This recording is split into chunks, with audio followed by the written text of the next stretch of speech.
30 থেকে 40 লাখ মানুষ আনুমানিক যদি পানিবন্দী হয়ে থাকে, তাহলে আমরা গোটা দেশের বাকি যে 18-19 কোটি মানুষ আছি, আমরা সবাই মিলে যদি দাঁড়িয়ে যাই, তাহলে 30-40 লাখ বা 50 লাখ মানুষের কষ্ট লাঘব করা কোনো ব্যাপার না ইনশাআল্লাহ।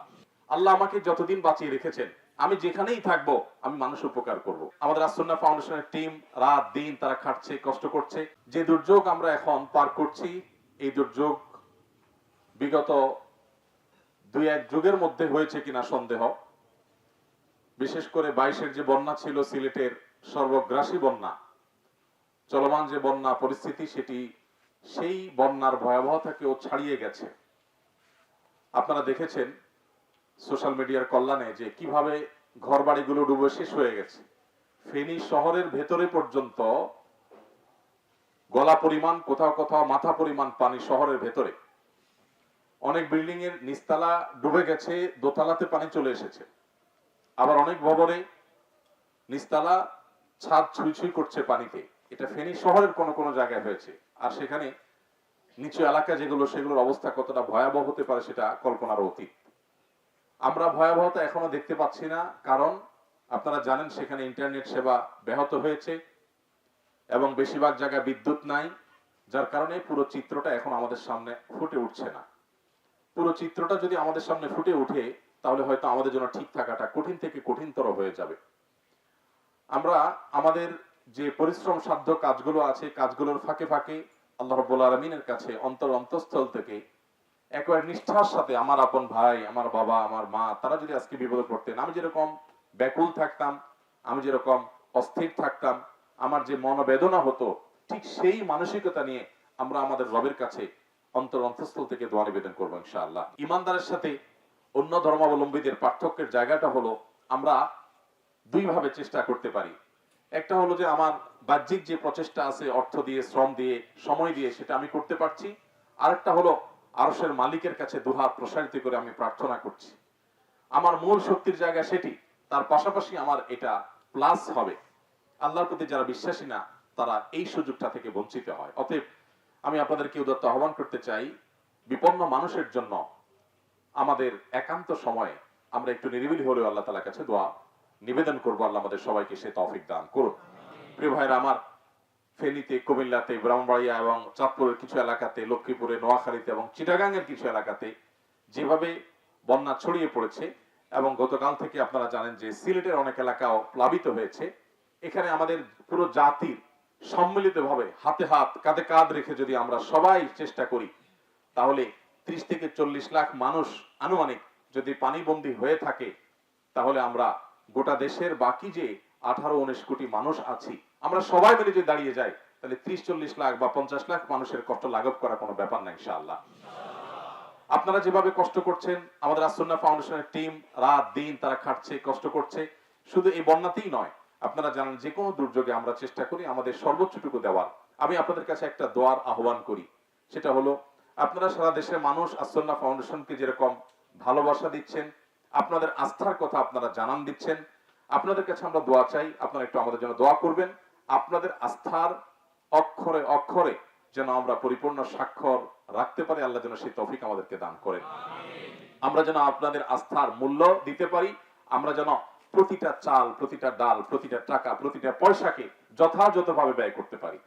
আপনাদেরকে আশ্বস্ত করার জন্য জানিয়ে রাখি, আসুন্নাহ ফাউন্ডেশন মানুষের দানের প্রতিটা টাকাকে খরচ করবার আগে বারবার হিসেব করে। আমরা ত্রাণ দিতে গিয়েছিলাম আজ থেকে আরো 4-5 বছর আগে বন্যায় উত্তরবঙ্গে।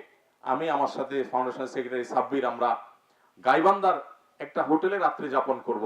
তো আমরা কয়েকটা হোটেল ঘুরেছি থাকার জন্য, কারণ একটা হোটেল বোধহয় 1000 টাকা ভাড়া চাচ্ছিল রাতে, আর একটা বোধহয় একটু কম চাচ্ছিল। তো কম কোথায় পাওয়া যায় এটা খুঁজে খুঁজে শেষ পর্যন্ত আমরা 500 টাকার কমে বোধহয় একটা হোটেল পেয়েছি, সেখানে আমরা রাত্রি যাপন করেছি।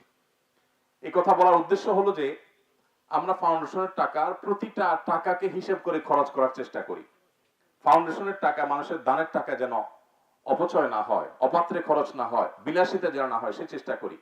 আমার নিজের গাড়িতে তেল কখন ঢুকলো, কখন শেষ হলো, এই হিসেব নিয়ে আমার মাথা ব্যথা থাকে না। কিন্তু ফাউন্ডেশনের কোথাও যদি অতিরিক্ত তেল খরচ হয়, সেটা নিয়ে আমাদের সবার খুব সিরিয়াসনেস থাকে, কারণ এটা অনেক বড় আমানত।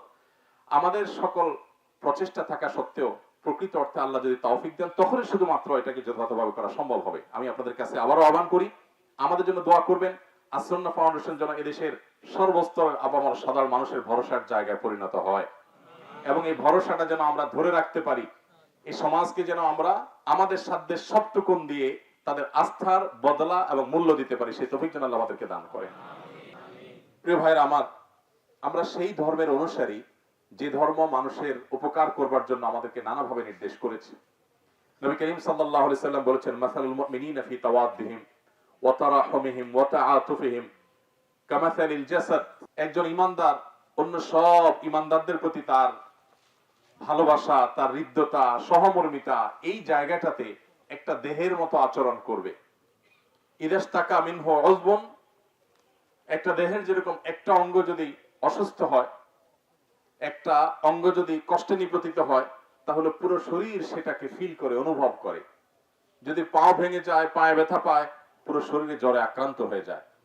ঠিক একইভাবে গোটা পৃথিবীর সমস্ত মুসলমান, শুধু আমাদের দেশের নয়, আফ্রিকার জঙ্গলেও যদি কোনো মুসলমান কোনো কষ্টে নিপতিত হয়, আমরা সেটাকে ফিল করব, কষ্ট অনুভব হবে। গোটা পৃথিবীর মুসলমানরা একটা দেহের মতো, কোনো এক জায়গায় কষ্ট হবে, পুরো দেহ সেটাকে অনুভব করবে। তবেই আমরা প্রকৃত মুসলমান হতে পারবো। শুধু মুসলমান নয়, এমনকি অন্য ধর্মাবলম্বী যারা আছে তাদের প্রতি ইসলাম আমাদেরকে সহমর্মী হতে বলে, সমবেতী হতে বলে, তাদেরও পাশে দাঁড়াতে আমাদের বলে। প্রিয় নবী সাল্লাল্লাহু আলাইহি সাল্লামের সামনে দিয়ে একজন ইহুদির লাশ নিয়ে যাওয়া হচ্ছিল, তিনি সম্মান প্রদর্শন করেছেন।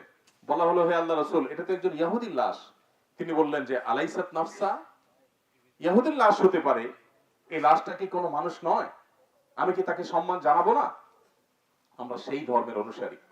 আমাদের ধর্মে কোনো কিছুর কোনো অভাব নেই, আমাদের কোনো নীতিবাক্য পৃথিবীর কোনো সভ্যতার মানুষের কাছ থেকে ধার নেওয়ার প্রয়োজন নেই। আমাদের কোরআন হাদিস আমাদেরকে যা গাইড করেছে, কিয়ামত পর্যন্ত মানুষ যত সভ্য হওয়ার চেষ্টা করুক এবং যত সভ্যতা আবিষ্কার করুক না কেন, তার সব ভালোগুলোর মূল সূত্র কোরআন এবং সুন্নাহয় রয়েছে। সো আমরা কোরআন সুন্নাহকে অনুসরণ করলেই সকল সমস্যার সমাধান আমরা পেয়ে যাব। আল্লাহ তাআলা আমাদের সবাইকে সে তৌফিক দান করুন। ভাইরা আমার, শুধুমাত্র আজকের এই পরিস্থিতিই নয়, আসুন আমরা শপথ করি, সংকল্প করি, আল্লাহ আমাকে যতদিন বাঁচিয়ে রেখেছেন, আমি যেখানেই থাকবো আমি মানুষ উপকার করব, আমার দ্বারা কোনো মানুষের ক্ষতি যেন না হয়। ডক্টর খন্দকার আব্দুল্লাহ জাহাঙ্গীর রহমতুল্লাহ আলাইহির নাম আপনারা শুনেছেন, ইসলামী বিশ্ববিদ্যালয় কুষ্টিয়ার প্রফেসর ছিলেন।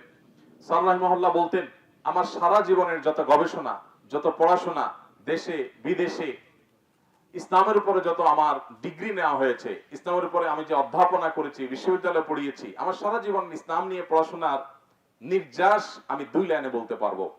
তার প্রথম লাইন হলো, ঈমানের পর, 5 ওয়াক্ত নামাজ সহ ইসলামের মেইন ফরজ কাজগুলোর পর আল্লাহ তাআলা সবচেয়ে বেশি সন্তুষ্ট হন যখন মানুষ মানুষের উপকার করে।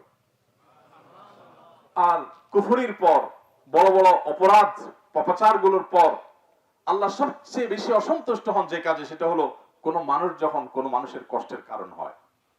এজন্য ভাইরা, আজীবনের জন্য সংকল্প করি, আমরা কোনো মানুষের কোনো কষ্টের কারণ হব না। আমি কলাটা খেয়ে খোসাটা রাস্তায় ফেলবো না, কারণ সেটা একজন মানুষের আছাড় খেয়ে পড়ার কারণ হতে পারে। আমি ডাবটা খেয়ে ডাবের মালাটা যেখানে সেখানে ফেলে দিব না, কারণ সেখানে জমে থাকা পানি থেকে মশা হয়ে সেই মশা কাউকে কামড়ে অসুস্থ করতে পারে। সে অসুস্থ ব্যক্তি হয়তো আইসিইউতে গিয়ে মারাও যেতে পারে, আমি হয়তো জানিও না। আমি এমন ভাবে চলবো যে আমার আশপাশের কোনো মানুষ আমার দ্বারা কোনো কষ্ট যেন না পায়। আমি বিশেষ করে তরুণ বন্ধুদেরকে বলতে চাই, এখানে বেশিরভাগই আমাদের ছাত্র ভাইরা আছেন, তরুণরা আছেন, তারুণ্যের এই সময়টাকে নিয়ন্ত্রণ করা অনেক বেশি জরুরি। আমরা গায়ের জোরে কারোর প্রতি কোনো অবিচার করব না।